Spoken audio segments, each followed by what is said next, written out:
আমি পরিচয়টা করে দাও সমস্যা নেই। হ্যাঁ স্যার, আমি স্যার আসসালামু আলাইকুম, আমি স্যার মেরিন একাডেমি 47 ব্যাচ। হুম তো এরপরে স্যার সিটেন কমপ্লিট করার পরে আমি নরওয়েতে চলে যাই মাস্টার্সের জন্য।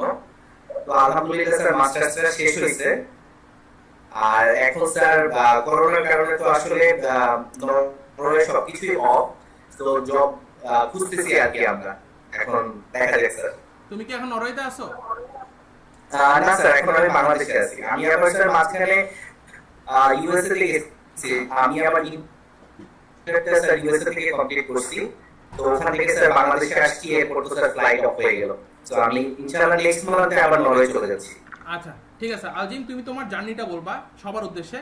How how you start your career, কিভাবে তুমি একাডেমিতে গেলা, একাডেমি থেকে কিভাবে নরওয়েতে গেলা, এরপর তুমি কি করছো টিল নাও, তোমার জার্নিটা পুরো কমপ্লিটলি বলবা এবং ওয়ান বাই ওয়ান কাইন্ডলি। আচ্ছা, স্যার একাডেমি থেকে আমার সি টাইমটা শেষ হয় স্যার 2016 তে। তো সি টাইম শেষ করার পর স্যার আসলে সত্যি কথা বলতে মেরিনের আমি কোনো ফিউচার দেখতে পেলাম না তখন।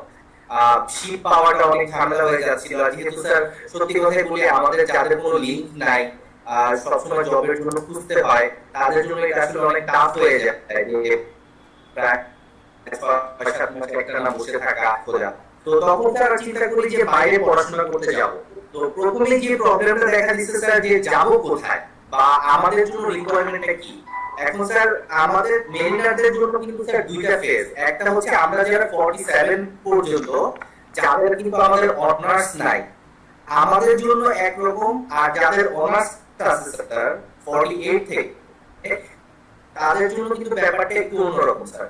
কারণ 3 বছরের হওয়ার কারণে আমরা অনেকগুলো সাবজেক্টে অ্যাপ্লাই করতে পারি না, কারণ আমাদের ক্রেডিট রিকোয়ারমেন্টটা ফিল আপ হয় না। তো স্যার আমি সর্বপ্রথম যাত্রা শুরু করি 3টা দেশ নিয়ে। একটা হচ্ছে জার্মানি, হানিফ স্যার এতক্ষণ জার্মানি সম্পর্কে বলছে, আর হচ্ছে নরওয়ে। এই দুইটা কান্ট্রি চুজ করার কারণ হচ্ছে স্যার, জার্মানি আর নরওয়ে দুইটাতে কোনো টিউশন ফি দিতে হয় না, অর্থাৎ টিউশন ফিটা সম্পূর্ণ ফ্রি। আর স্বাভাবিকভাবে আরেকটা কান্ট্রি যেটা চুজ করেছিলাম সেটা হচ্ছে কানাডা। আমাদের জন্য অপরচুনিটি ভালো। কিন্তু স্যার কানাডা চুজ করতে গিয়ে প্রবলেমটা হয়েছে, সেটা হচ্ছে আমাদের মেরিটাইম রিলেটেড কোনো সাবজেক্টে আমরা অ্যাপ্লাই করতে পারতেছিলাম না। যেহেতু স্যার আমাদের 3 বছরের ডিগ্রি, কোনো ক্রেডিট রিকোয়ারমেন্ট নিতেছিল না। শুধুমাত্র 2টা ইউনিভার্সিটি আমি পাইছি যেখানে 3 বছরের ডিগ্রি দিয়ে মেরিটাইম রিলেটেড অ্যাপ্লাই করা যায়।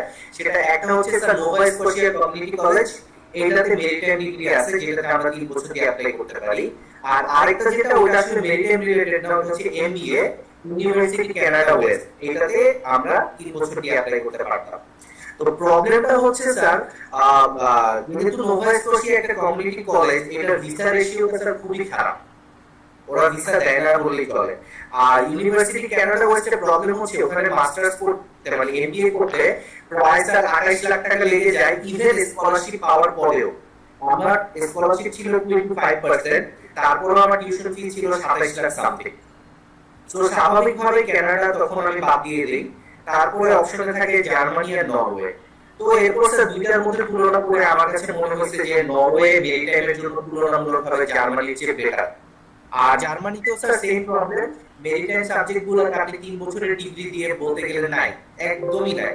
আমার জার্মানিতে যে সাবজেক্টটা হয়েছিল ওটা ছিল হচ্ছে স্যার ইন্টারন্যাশনাল এমবিএ, ওইটাতে অ্যাপ্লাই করতে পারছি, বাট কোনো মেরিটাইম রিলেটেড কিছুতে না।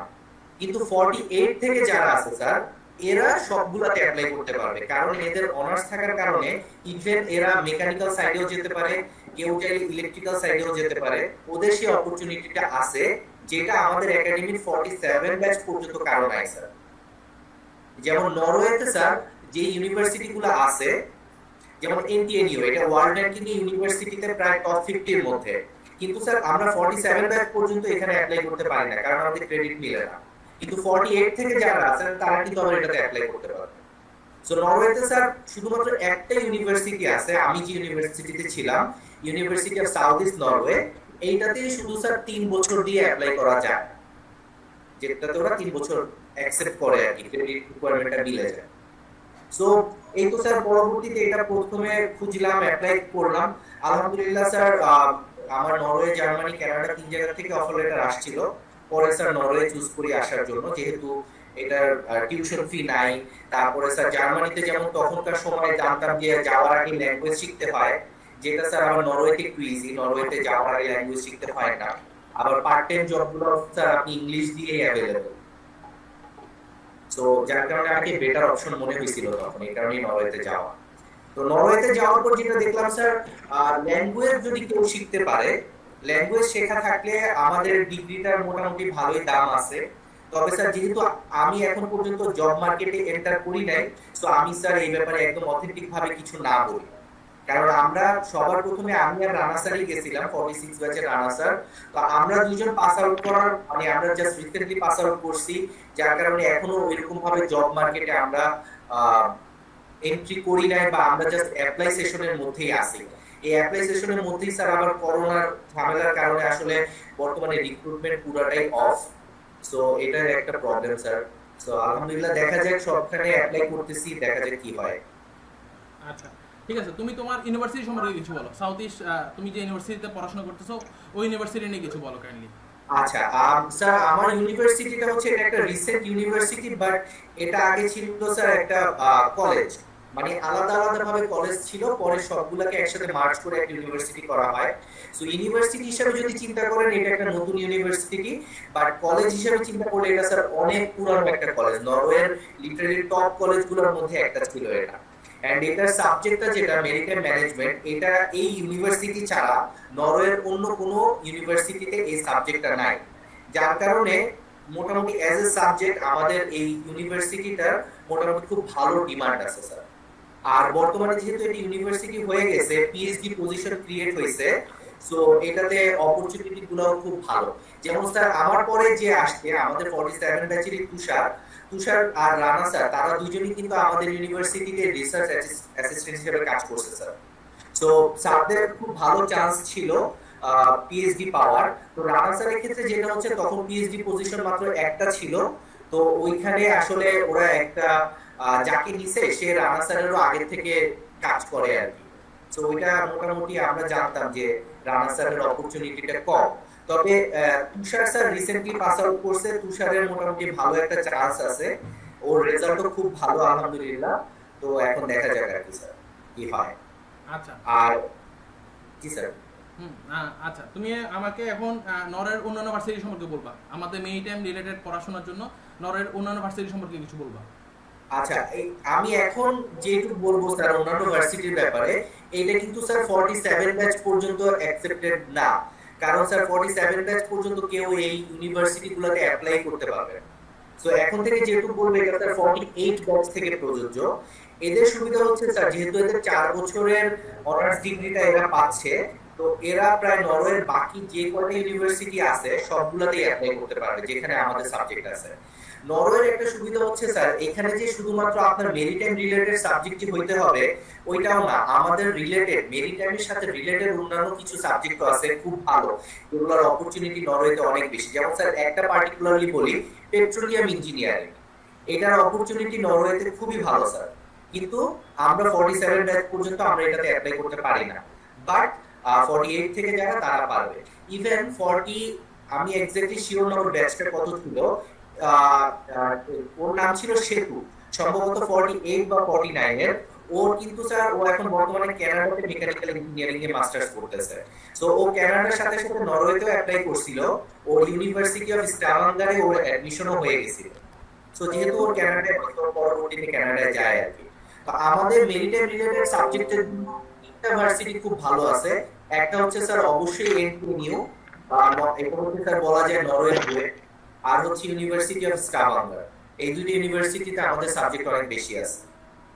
আচ্ছা ঠিক আছে, তুমি তোমার জার্নি সম্পর্কে বলবা, what are the RTS requirements, how you applied, how much time it required to get offer letter, what are the visa processing, everything. আচ্ছা স্যার সবার প্রথমে যখন কান্ট্রি চুজ করা হয়ে গেছিল, কান্ট্রি চুজ করার পর আমি প্রথমে যাই হচ্ছে রিকোয়ারমেন্ট গুলাতে যে আমার অ্যাপ্লাই করতে গেলে কি কি লাগবে। তো আমার কাছে যেটা মনে হয়েছে বাইরে পড়াশোনার জন্য স্যার সবার প্রথমে যেটা দরকার সেটা হচ্ছে আইএলটিএস। তো সবার প্রথমে আইএলটিএসটা দিয়ে দিলাম। নরওয়েতে স্যার অ্যাপ্লাই সেশন শুরু হয় হচ্ছে অক্টোবরের 15 তারিখ থেকে। তো ফরচুনেটলি আমরা যখন অ্যাপ্লাই করছি তখন আমার যে university of south east Norway, এটার অ্যাপ্লিকেশনটা 1 মাস আগে শুরু হয়, সেপ্টেম্বরের 15 থেকে। তো যেটা হয়েছিল স্যার, আইএলটিএসটা দিয়ে দেওয়ার পরে আমি কানাডাতে অ্যাপ্লাই করি, নরওয়েতে অ্যাপ্লাই করি আর জার্মানিতে অ্যাপ্লাই করি। তো এইগুলোতে অ্যাপ্লাইয়ের মধ্যে সবচেয়ে বেশি টাইম নিছে স্যার নরওয়েতে। জার্মানিতে যেটা সুবিধা, জার্মানিতে অ্যাপ্লাই করার পর ওরা লিটারালি 1 থেকে 1.5 মাসের মধ্যে ওরা আপনাকে একটা অ্যাডমিশন রেজাল্ট জানায় দেয়। নরওয়ের অসুবিধাটা হচ্ছে নরওয়েতে স্যার পুরো বছরে ইন্টারন্যাশনাল স্টুডেন্টদের জন্য সেশন থাকে একটাই, সেটা হচ্ছে অগাস্টে আমরা যেতে পারি। সো আমাকে এই অগাস্ট সেশনে যাওয়ার জন্য অ্যাপ্লাই করতে হয় তার আগের বছরের এই অক্টোবরে। সো আমি অক্টোবরের 15 তারিখে যদি অ্যাপ্লাই করেন আপনি, তাহলে আপনি এটার অফার লেটার পাবেন পরের বছরের এপ্রিলে অফার লেটার পাওয়ার পরে আপনাকে মে জুন এই 2 মাস সময় দিবে টাকা পাঠানোর জন্য। টাকা পাঠানোর ব্যাপারটা হচ্ছে স্যার, নরওয়েতে কিন্তু কোনো টিউশন ফি নাই, কিন্তু আপনার থাকা খাওয়ার খরচ যে আপনি অ্যাফোর্ড করতে পারবেন ওটা প্রুফ করার জন্য আপনাকে বাংলাদেশি টাকায় 12 লাখ টাকা নরওয়ে ইউনিভার্সিটিতে পাঠাইতে হয়। এই টাকাটা সুবিধা হচ্ছে স্যার, এটা জার্মানিতে যেমন টাকা পাঠান ওই টাকাটা কিন্তু ব্লক অ্যাকাউন্ট, অর্থাৎ আপনাকে প্রতি মাসে ভেঙে ভেঙে টাকাটা ফেরত দিবে। বাট নরওয়ের সুবিধা হচ্ছে এই যে 12 লাখ টাকা পাঠাচ্ছেন, এটা ওখানে যাওয়ার পর একবারে ওরা আপনাকে দিয়ে দিবে। সো এই 12 লাখ টাকা পাঠানোর আপনি জুন মাসে পাঠানোর পর জুলাইতে আপনি নরওয়ের ভিসার জন্য অ্যাপ্লাই করবেন। ঢাকাতে নরওয়ের এমবেসি নাই, কিন্তু ডেনমার্ক এমবেসি নরওয়ের এমবেসি হয়ে কাজ করে। সো আমাদের আর ইন্ডিয়া যেতে হয় না, আমরা এই ঢাকাতে অ্যাপ্লাই করি ভিএফএস এর মাধ্যমে। ভিএফএস এ অ্যাপ্লাই করার পর 14 থেকে 28 দিন সময় লাগে স্যার ভিসার রেজাল্ট আসতে। যখন রেজাল্ট চলে আসে আপনি পাসপোর্ট জমা দিলে 3 থেকে 4 কার্য দিবসের মধ্যে আপনাকে ওরা ভিসা দিয়ে দিবে। এরপরে স্যার আপনি শুধু ফ্লাই করবেন। সো আপনি 12 লাখ টাকা পাঠাবেন, এই টাকাটা ওখানে যাওয়ার পরে 3 দিনের মধ্যে আপনাকে হাফ দিয়ে দিবে, অর্থাৎ 6 লাখ টাকা দিয়ে দিবে। আর বাকি যে 6 লাখ টাকা ওইটা আপনাকে ওরা ব্যাংক অ্যাকাউন্ট হওয়ার পরে দিবে। নরওয়েতে ব্যাংক অ্যাকাউন্ট হইতে নরমালি 1 মাস থেকে 1.5 মাস সময় লাগে। সো যখন ব্যাংক অ্যাকাউন্ট হয়ে যাবে তখন টাকা দিবে। এটা হচ্ছে স্যার মানে অ্যাপ্লাই প্রসিডিওর। আর আরেকটা জিনিস হচ্ছে স্যার, আপনি যখন সাবজেক্ট খুঁজবেন, সাবজেক্ট খোঁজার সময় স্যার একাডেমিক রিকোয়ারমেন্টগুলো ভালোভাবে একটু দেখাটা খুব জরুরি। কারণ নরওয়ের ক্ষেত্রে হচ্ছে ওরা ক্রেডিট রিকোয়ারমেন্ট দিয়ে দেয়, যে সাপোজ আপনার একটা সাবজেক্টে অ্যাপ্লাই করবে, ওইটার মধ্যে আপনি ব্যাচেলর লেভেলে যে সাবজেক্টগুলো পড়ছেন ওই সাবজেক্টটা আছে কিনা এন্ড সেটা কত ক্রেডিট আপনি পড়ছেন সেটা ডিপেন্ড করবে আপনার অ্যাপ্লিকেশন করার সময়। জার্মানিতে আবার এই জিনিসটা অতটা নাই। জার্মানিতে ওরা জাস্ট আপনাকে একটা মানে ওভারঅল চায় আর কি, যে ধরেন আপনি কোন একটা সাবজেক্টে অ্যাপ্লাই করবেন, ওরা যদি মেরিন ইঞ্জিনিয়ারিং থেকে অ্যাপ্লাই করা যায় ওরা জাস্ট বলে দিবে যে মেরিন ইঞ্জিনিয়ারিং এ ব্যাচেলর থাকলেই হবে। কিন্তু নরওয়েতে শুধু এটা না, ব্যাচেলর থাকলেই হবে না, তার সাথেও আলাদা কিছু ক্রেডিট রিকোয়ারমেন্ট ওরা দিয়ে দেয়। সো এটা হচ্ছে নরওয়ে আর জার্মানির মধ্যে অ্যাপ্লাই করার সময় একটা মানে দেখার বিষয় আর কি। জার্মানিতে 10 লাখ টাকা পাঠাইতে হয়, নরওয়েতে সেটা 12 লাখ। জার্মানিতে 10 লাখ টাকা আপনাকে, কিন্তু প্রতি মাসে একটা নির্দিষ্ট অ্যামাউন্ট, যেটা বাংলাদেশি টাকায় 80,000 করে। আর নরওয়েতে হচ্ছে 12 লাখ টাকা পাঠাবেন, কিন্তু সেটা আপনাকে একবারে ফেরত দিয়ে দিবে। তো এইটা আমাদের জন্য একটা সুবিধা কেন স্যার, ধরেন আমার কাছে কোনো টাকা নাই, ঠিক আছে, আমি কারো থেকে লোন করে নিয়ে গেলাম, যেহেতু ওরা আমাকে একবারে টাকাটা ফেরত দিচ্ছে, আমি কিন্তু এই লোনটা একবারে পরিশোধ করে দিতে পারবো। এটা হচ্ছে নরওয়ের একটা সুবিধা, যে জিনিসটা আসলে জার্মানিতে করা যায় না, কারণ ওরা ভেঙে ভেঙে টাকা দেয়, ওটা লোনটা পরিশোধ হয় না। আর এবার আসি স্যার নরওয়েতে আপনি সার্ভাইভ করবেন কিভাবে। নরওয়ের একটা সুবিধা হচ্ছে স্যার, আপনি জার্মানিতে যেমন ল্যাঙ্গুয়েজ ছাড়া জব পাইতে কিছুটা হলেও একটু সমস্যা হয়, নরওয়েতে এই জিনিসটা একটু কম হয়। নরওয়েতে ল্যাঙ্গুয়েজ জানলে আপনি অনেক ভালো জব পাবেন, দ্যাটস ট্রু, কিন্তু ল্যাঙ্গুয়েজ যদি নাও জানেন তাও আপনার পার্ট টাইম জব পেতে অ্যাট লিস্ট আলহামদুলিল্লাহ কোনো সমস্যা হয় না। যেমন আমরা এই পর্যন্ত যারাই গেছি মেরিনার, প্রায় আমরা 5 জন গেছি এই পর্যন্ত, আমরা কেউই কিন্তু এখনো ওইরকম ভাবে মানে ফুললি ল্যাঙ্গুয়েজ জানি না, বা আমরা যে এতদিন জব করছি আমরা কিন্তু স্যার ল্যাঙ্গুয়েজ ছাড়াই জব করছি।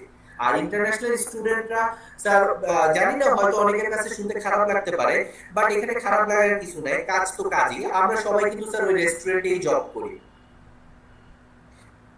কেউ স্যার ডিশওয়াশার হিসেবে করি, কেউ স্যার ওয়েটার হিসেবে জব করি, কেউ স্যার বিভিন্ন শপে জব করি। সো এখানে খারাপ লাগার কিছু নাই, জব ইজ জব। আমার স্যার স্যালারিটা আসলেই হচ্ছে। তো এখানে যা হচ্ছে আপনি নরওয়েতে প্রতি মাসে 80 ঘন্টা জব করতে পারবেন স্যার। এই 80 ঘন্টায় আপনার প্রতি মাসে ওরা যে ন্যূনতম স্যালারিটা দেয় এটা হচ্ছে ঘন্টায় বাংলাদেশি টাকায় প্রায় 1700 টাকার মতো। তো স্যার আপনি যদি 80 ঘন্টা জব করেন এতে স্যার আপনার মান্থলি প্রায় 1,20,30 এর মতো আসে। সেখান থেকে ট্যাক্স দেওয়ার পরে আপনার ইজিলি 1 লাখ বা 1 লাখের বেশি টাকা আপনার থাকে। তো এর মধ্যে স্যার আপনার ইয়াটা হচ্ছে মানে যে খরচটা যাবে হচ্ছে আপনার বাসা ভাড়ার উপর এটা ডিপেন্ড করে। ধরেন স্যার এখানে 4 ধরনের রুম পাওয়া যায়, একটা হচ্ছে 36,000, একটা 44,000, একটা 55,000। এখন আপনি 55,000 এর রুমে থাকলে আপনার খরচ হবে একরকম, আপনি 36,000 এর রুমে থাকলে আপনার খরচ হবে আরেক রকম। তো মোটামুটি আমরা স্ট্যান্ডার্ড ভাবে থাকতে গেলে 36,000 এর থাকলেই হয়। তার সাথে স্যার মোটামুটি 10,000 টাকা যায় থাকা খাওয়ার খরচে আর 4 থেকে 5,000 টাকা যায় স্যার আপনার ট্রান্সপোর্টেশন। সো আপনি ইজিলি 50,000 টাকার মধ্যে আপনার সব খরচ এখানে কমপ্লিট হয়ে যাবে। এরপরেও স্যার আপনার বাকি 50,000 টাকা কিন্তু সেভিংস থাকতেছে। এটা হচ্ছে নরওয়ের সবচেয়ে বড় সুবিধা, মোটামুটি একটা ভালো সেভিংস করা যায়। আর যেই জবের যে ব্যাপারটা, যেহেতু মান্থলি মাত্র 80 ঘন্টা, সো এটা সপ্তাহে মাত্র 20 ঘন্টার মতো পড়ে। তো আপনি নরওয়েতে হচ্ছে রেস্টুরেন্টে কাজ করতে গেলে আপনার একদিনে 8-10 ঘন্টা কাজ করা হয়ে যায়। সো আপনি লিটারালি শুধুমাত্র ওই ছুটির যে 2 দিন থাকে স্যাটারডে সানডে, এই 2 দিন বা সাথে আরো একদিন 3 দিন কাজ করলে আপনার মানে উইকলি যে টাইমটা থাকে ওটা কভার হয়ে যায়। সো বাকি 4 দিন আপনি আরামসে আপনার পড়াশোনা কন্টিনিউ করতে পারবেন। কাজের জন্য আপনার কখনোই নরওয়েতে পড়াশোনার কোনো হ্যাম্পার হয় না। এটা হচ্ছে আরেকটা বড় সুবিধা স্যার। আচ্ছা, এটা তো একটা সাইড বললা তুমি আমাকে। এখন তুমি আমাকে বলবা যে what are the requirement of IELTS. ও আচ্ছা স্যার, এটা আসলে আমাদের যে সাবজেক্টটা যেমন মেরিটাইম ম্যানেজমেন্ট, এটাতে অ্যাপ্লাই করতে স্যার 6 দিয়ে অ্যাপ্লাই করা যায়। কিন্তু বাকি অন্যান্য ইউনিভার্সিটিতে মেরিটাইম রিলেটেড যে সাবজেক্টগুলো আছে ওইগুলোর বেশিরভাগই 6.5 অথবা তার বেশি লাগে। নরমালি 6.5 দিলে হয়ে যায়। আমাদের ইউনিভার্সিটিতে হয়তো স্যার 6 দিয়ে অ্যাপ্লাই করা যায়, কিন্তু স্যার চান্স পাওয়াটা তখন একটু টাফ হয়ে যায়। মোটামুটি আমরা যারাই আসি এখন এদের সবার অ্যাট লিস্ট আইটিএস স্কোর 6.5 অথবা তার উপরে, বুঝছেন স্যার। এর মধ্যে 38 ব্যাচের রোমেল কাদ্রি স্যার আমাদের সাথে মাস্টার্স করতেছেন। তো স্যার 6 দিয়ে অ্যাপ্লাই করছে আর স্যারের হয়ে গেছে। স্যারের সাথে আমাদের 47 এর আমার এক ব্যাচমেট অ্যাপ্লাই করছিল, ওর আইটিএস ছিল 7.5, কিন্তু তারপরও ওর হয় নাই, কিন্তু স্যারের 6 দিয়ে হয়ে গেছে। সো এই থেকে বোঝা যায় স্যার আইএলটিএস টা জাস্ট একটা রিকোয়ারমেন্টই স্যার। আপনি যদি ওদের রিকোয়ারমেন্টটা ফুলফিল করেন এরপরে আইএলটিএস নিয়ে আর কোনো প্যারা নেই। এরপরে ওরা দেখবে আপনার ওভারঅল অ্যাপ্লিকেশনটা। যেমন রোমেল কাদ্রি স্যারের যে সি টাইম, স্যারের কিন্তু এক্সপেরিয়েন্স অনেক, স্যার এখন চিফ ইঞ্জিনিয়ার। সো স্যারের এক্সপেরিয়েন্স অনেক, স্যারের সি টাইম অনেক, স্যার চিফ ইঞ্জিনিয়ার হিসেবে অ্যাপ্লাই করছে।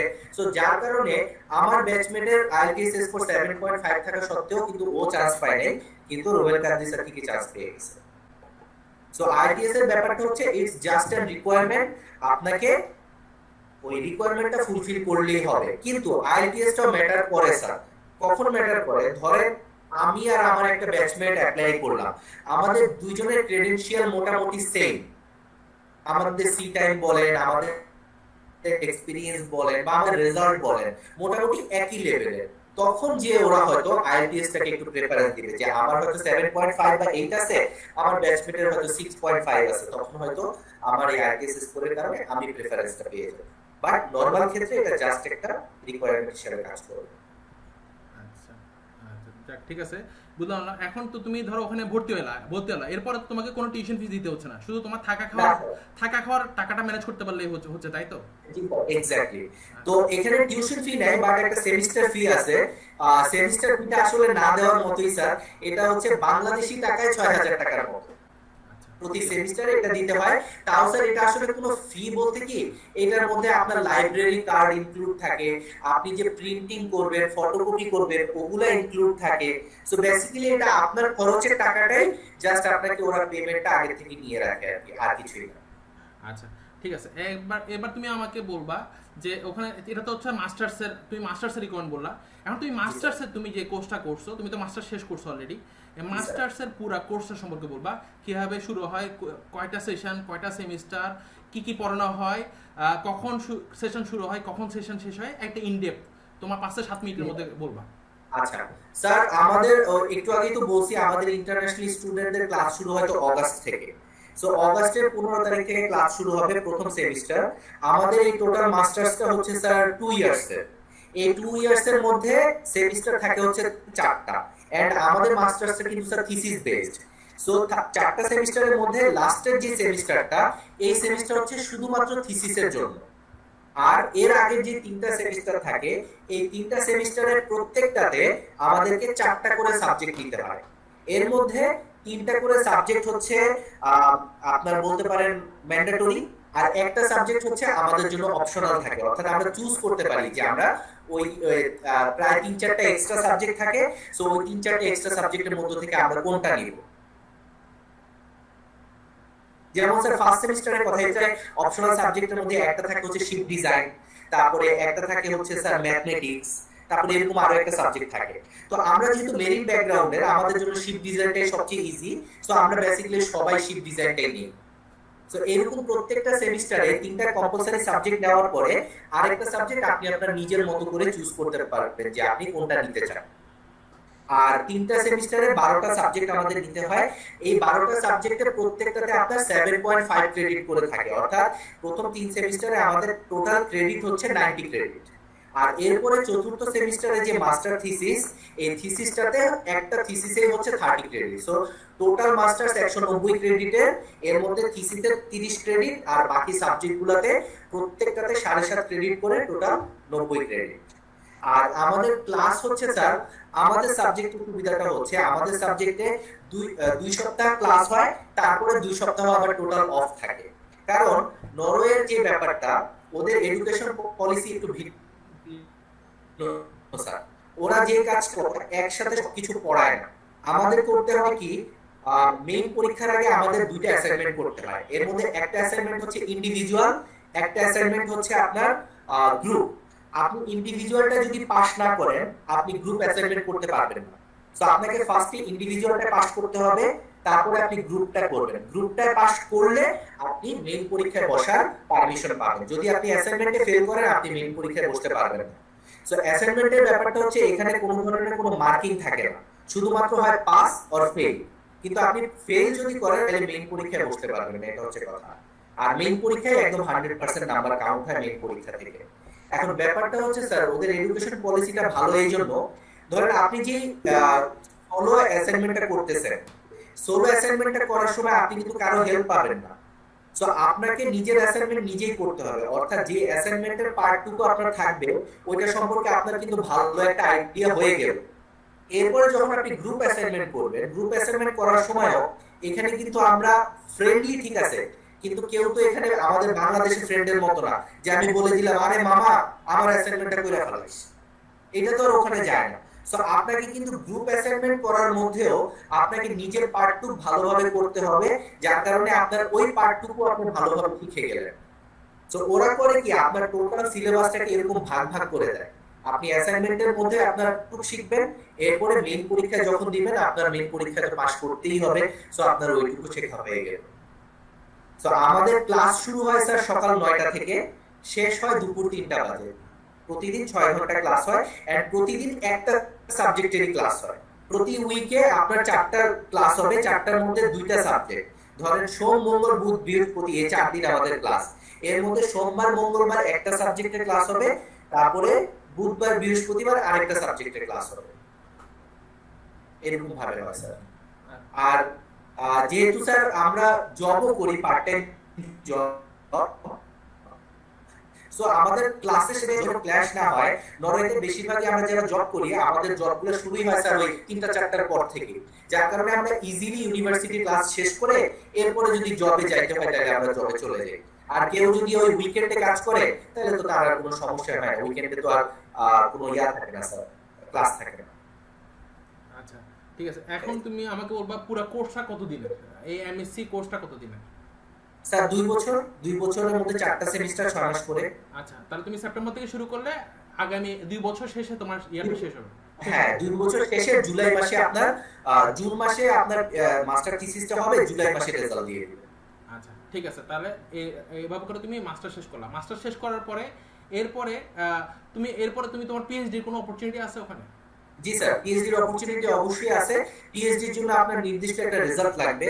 ধরেন আমাদের রেজাল্ট হয় sir grading A B C D এগুলাতে। তো আপনার পিএইচডি এর জন্য বি অর বেটার এটা লাগে স্যার। যদি আপনার বি থাকে অর বেটার থাকে তাহলে আপনি পিএইচডি এর জন্য অ্যাপ্লাই করতে পারবেন।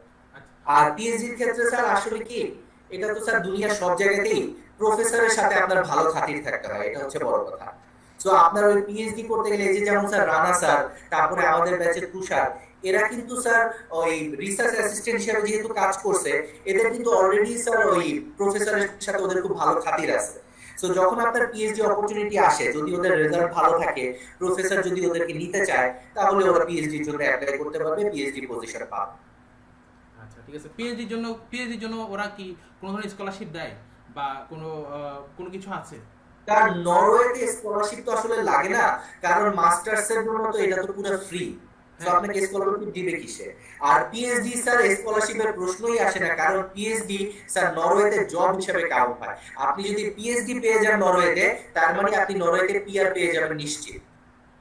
কারণ পিআর পেতে হলে আপনার মাস্টার্স এর পর 3 বছর জব করা লাগে। যেহেতু পিএইচডি নরওয়েতে জব হিসেবে কাউন্ট হয়, আর নরওয়ের পিএইচডি 3 বছর অথবা 4 বছরের কি হয়, সো পিএইচডি কমপ্লিট করা মানে আপনি ওদের রিকোয়ারমেন্ট ফুলফিল করতেছেন, আপনি পিআর এর জন্য অ্যাপ্লাই করবেন এবং পিআর পেয়ে যাবেন স্যার। আর স্কলারশিপ কি দিবে পিএইচডি তে স্যার? যে পরিমাণ স্যালারি দেয় স্যার, আপনি ট্যাক্স দেওয়ার পরেও বাংলাদেশী টাকায় প্রতি মাসে 2,60,000 টাকার উপরে পাবেন একটা পিএইচডি পজিশনে। আচ্ছা আচ্ছা ঠিক আছে।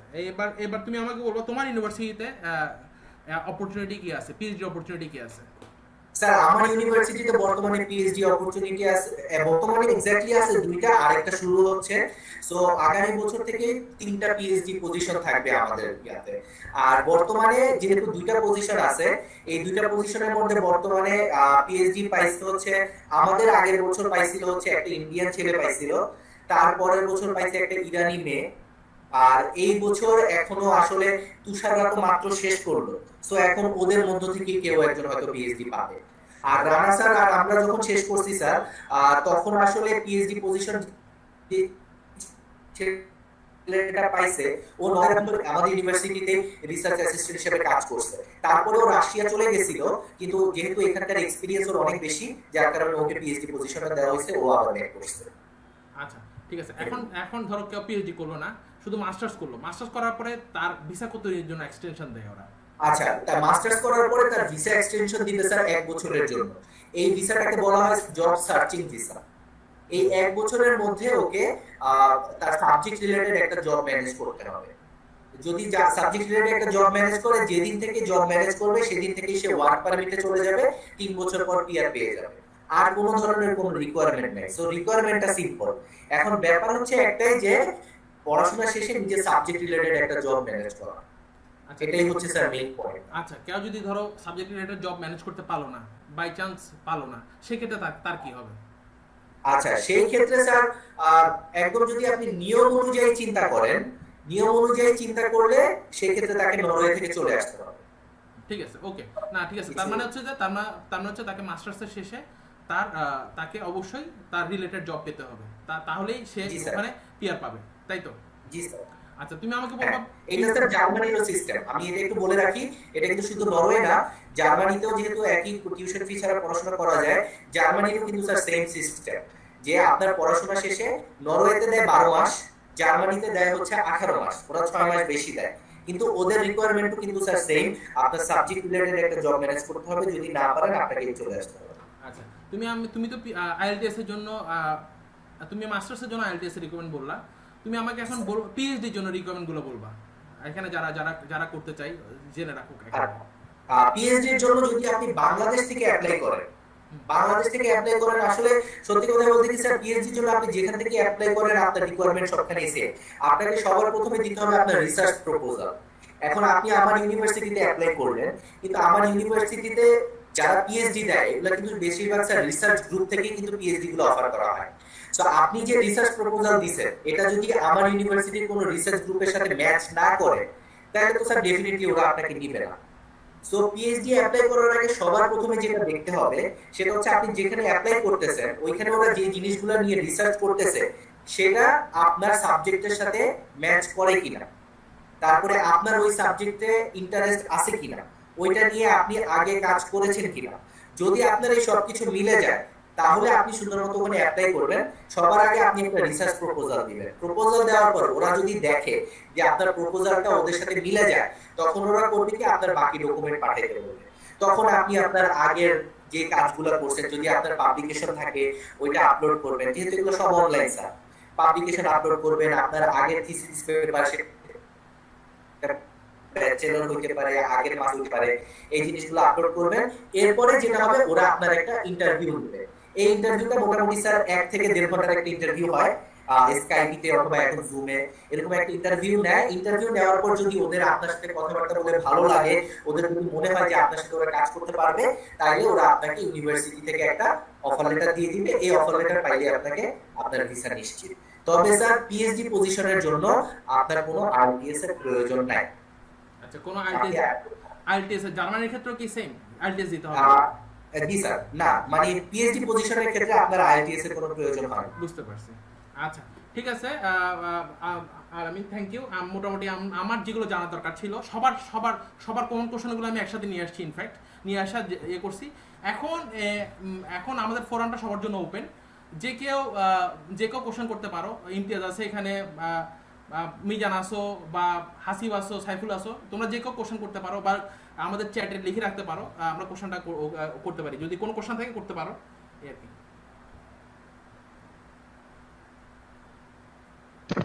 আসসালামু আলাইকুম। স্যার আসসালামু আলাইকুম স্যার। হ্যাঁ, ওয়ালাইকুম সালাম। আমি জানতে চাচ্ছিলাম যে আমি তো ডিরেক্ট এন্ট্রি, আমি সিঙ্গাপুর থেকে ক্লাস 1 করেছি, তো সেক্ষেত্রে আমার ব্যাপারটা কিভাবে কি দেখবে আপনার ভার্সিটি, সেটা একটু জানতে চাচ্ছিলাম। আচ্ছা স্যার, এখানে একটা ব্যাপার হচ্ছে যারা মাস্টার মেরিনার অথবা যারা চিফ ইঞ্জিনিয়ার হয়ে গেছে, আমাদের ক্লাস 1 সার্টিফিকেটটা কিন্তু স্যার একটা মাস্টার্স এর সমান। মেরিন ইঞ্জিনিয়ারদের চিফ ইঞ্জিনিয়ার বা ক্যাপ্টেন যারা আছে তাদের ক্লাস 1 সার্টিফিকেটটা মাস্টার্স এর সমান হিসেবে কাউন্ট করা হয়। সো আপনি ওই সার্টিফিকেট দিয়ে অ্যাপ্লাই করতে পারেন। জি স্যার, আপনি ওই সার্টিফিকেটটা দিয়ে ডিরেক্টলি আপনি নরওয়েতে যে কোনো ইউনিভার্সিটিতে আপনি আপনার সাবজেক্ট রিলেটেড জবের জন্য মানে সাবজেক্টের জন্য অ্যাপ্লাই করতে পারেন। আচ্ছা, এখানে একটা কোশ্চেন আসছে আলামিন, এখানে হচ্ছে জিআরই করলে এই সাবজেক্টের রেঞ্জ বাড়বে কিনা? স্যার সত্যি স্যার এই জিনিসগুলো আসলে একটা কন্টিনিউয়াস ডিপেন্ড করে। যেমন নরওয়ের জন্য বা জার্মানির জন্য এগুলোর জন্য আসলে জিআরই লাগে না। ইউরোপের যে কোনো দেশের জন্য আপনার আইএলটিএস টাই এনাফ অ্যাপ্লাই করা। জিআরই বেসিক্যালি স্যার দুটো দেশের জন্য, একটা হচ্ছে মেইনলি ইউএস এর জন্য, এছাড়া কানাডার কিছু ইউনিভার্সিটিতে আপনার জিআরই থাকলে ফান্ডিং পেতে খুব সুবিধা হয়। কিছুক্ষণ আগে রবিউল স্যার যে কথাগুলো বলতেছিল যে আপনি করেন স্যার এই কানাডা আর ইউএস এর কি আসলে স্যার জিআরই টা জবাব জিআরই মেইন টা জিআরই দেওয়ার মানে নাই, জিআরই টা এখানে কোনো কাজে দিবে না অ্যাট লিস্ট আমাদের মেরিন ইঞ্জিনিয়ারদের ক্ষেত্রে। আর আপনার টার্গেট হয় কানাডা অথবা ইউএসএ, তখন আপনি অবশ্যই স্যার জিআরই পাও, ওটা আপনার অনেক কাজে দিবে। ছিলাম যে নরওয়েতে কিন্তু প্রত্যেকটা সাবজেক্টের কিছু ক্রেডিট রিকোয়ারমেন্ট থাকে, যায় ওদের যে ক্রেডিট ম্যাচ যদি না করে আমাদের ক্রেডিট রিকোয়ারমেন্ট তো মিলবে না, সো আমি অ্যাপ্লাই করতে পারবো না। How can we get to know about the research topic of university research group? মানে কোশ্চেনটা হচ্ছে এরকম যে তোমার ভার্সিটি রিসার্চ টপিক সম্পর্কে জানবে কিভাবে সে? জি স্যার, আমি এটা বুঝছি কোশ্চেনটা। এটা হচ্ছে স্যার প্রত্যেকটা ইউনিভার্সিটি নরওয়েতে, মানে আপনি ইউনিভার্সিটি বলেন ইভেন কলেজগুলোতেও প্রত্যেকটা ইউনিভার্সিটির ওয়েবসাইটে গেলে আপনি আলাদাভাবে রিসার্চ যারা করে বা রিসার্চ গ্রুপ কি কি আছে এগুলো প্রত্যেকটা ইউনিভার্সিটির ফ্রন্ট পেজে ক্লিয়ারলি দেওয়া থাকে স্যার। সো আপনি প্রথমে যাবেন হচ্ছে ইউনিভার্সিটির ওয়েবসাইটে, ওখানে যাওয়ার পরে স্যার আপনি রিসার্চ গ্রুপগুলোর নাম সহ সবকিছু পেয়ে যাবেন। যখন আপনি ওদের লিংকে যাবেন তখন আপনি দুইটা জিনিস পাবেন, এক ওই রিসার্চ